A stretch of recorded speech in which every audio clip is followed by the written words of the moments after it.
I'm finna do this quick video about something that I read in the book of Enoch. Um, well, I'm gonna cover two subject matters, but I'm finna focus on this first one, which is the 70 shepherds, right? And was Jesus one of those 70 shepherds that was saw in Enoch's vision? Now, this vision, this dream vision, was for the future, and it so called hasn't come to pass yet. Um,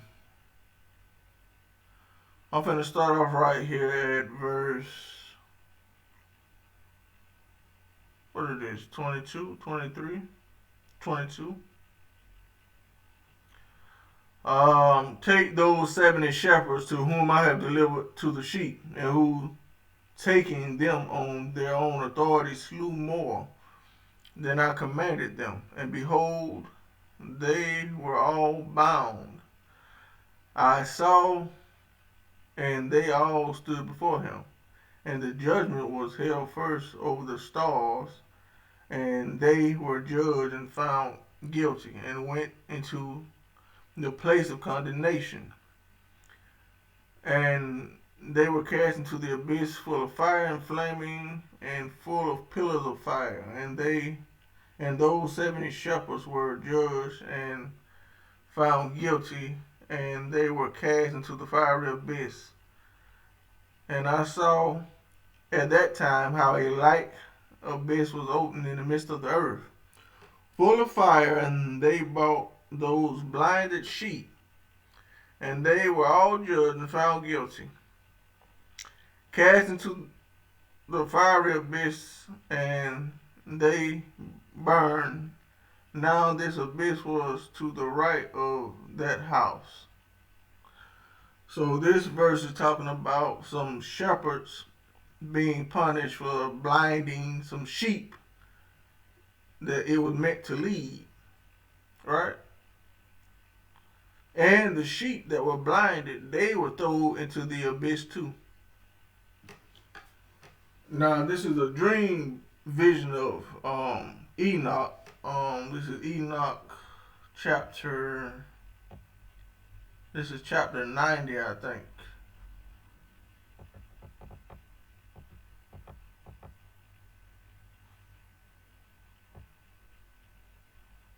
Yeah, chapter 90. Now,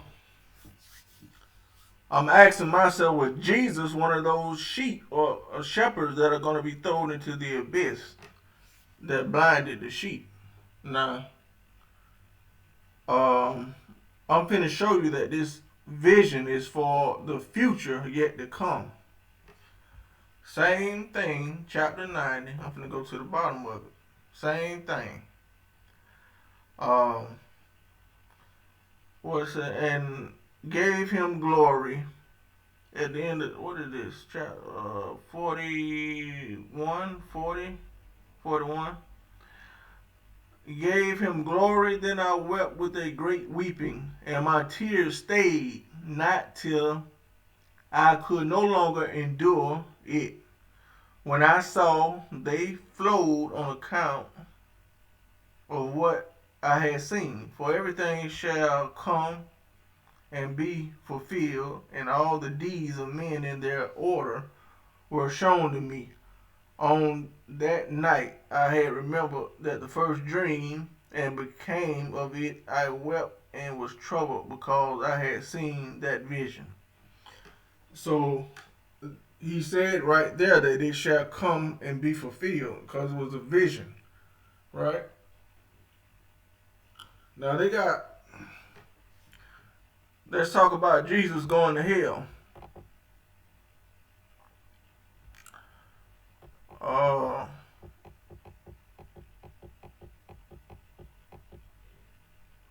Harrowing of hell, right here. It's a Christian theology. Um, the descent of Christ into hell is his triumphant descent of Christ into hell, Hades, between the times of his crucifixion and his resurrection, when he brought salvation to all the righteous who had died in the beginning of the world. After his death, Jesus descended into the realm of the dead. This is what they're saying. Uh, I'm not finna go through all this. I'm finna go down to these interpretations. Um, Catholicism, Orthodoxy, how they see this stuff. I'm gonna go down to these Protestants. What are the Protestants? How do they think about this?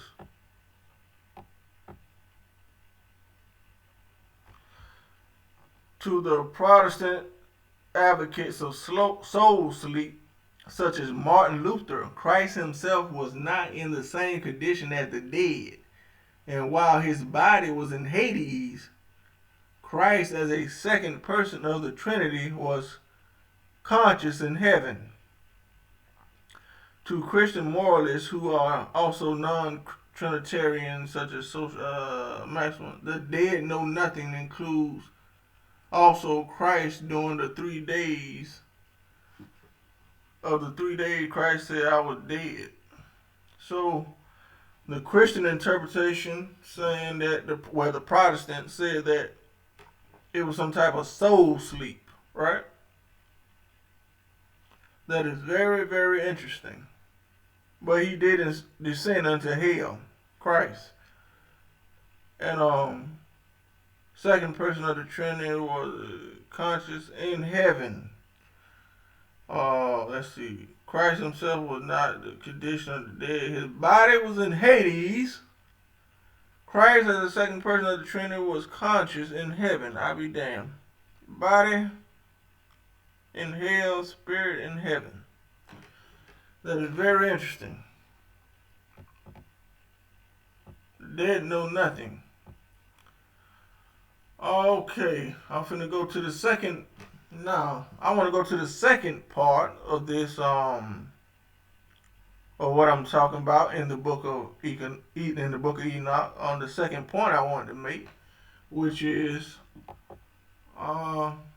these pillars.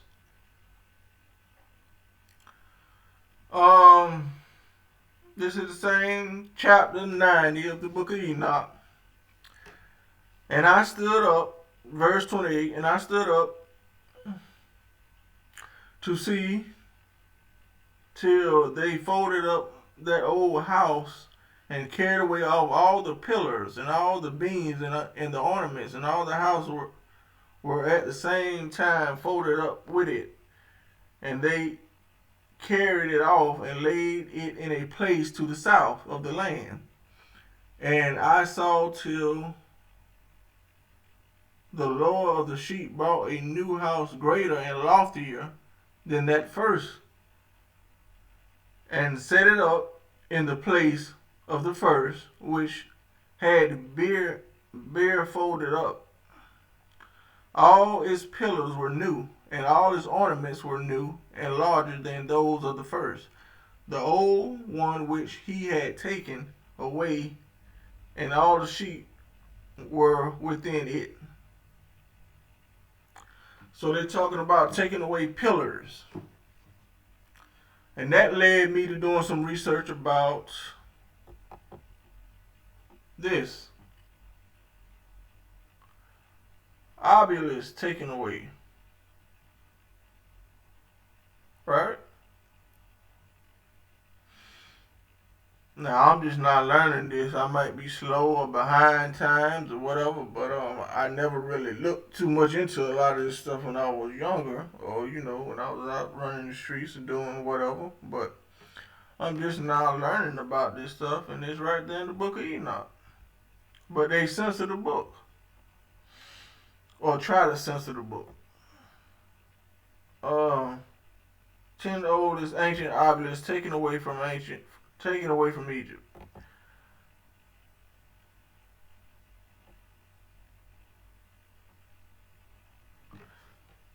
You will have to go look at this website yourself, because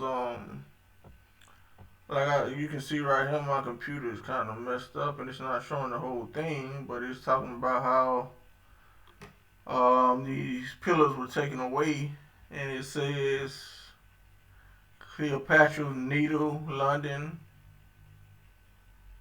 Cleopatra's Needle in New York, Obelisk of Theodosius, Lateran Obelisk, or whatever. Um, the mystery of the obelisk has been exciting people for thousands of years. They were made, mounted, stone cut, machine, lifting cranes without, I think. Um, yeah. Well, that's all I really wanted to say in this video about all this stuff is talked about in the book of Enoch, but they say you're not to read it and it's not scripture or whatever, but it sure gives a whole lot of information about things that so-called that thing that transpired, in history or whatever. But yeah, that's all for now.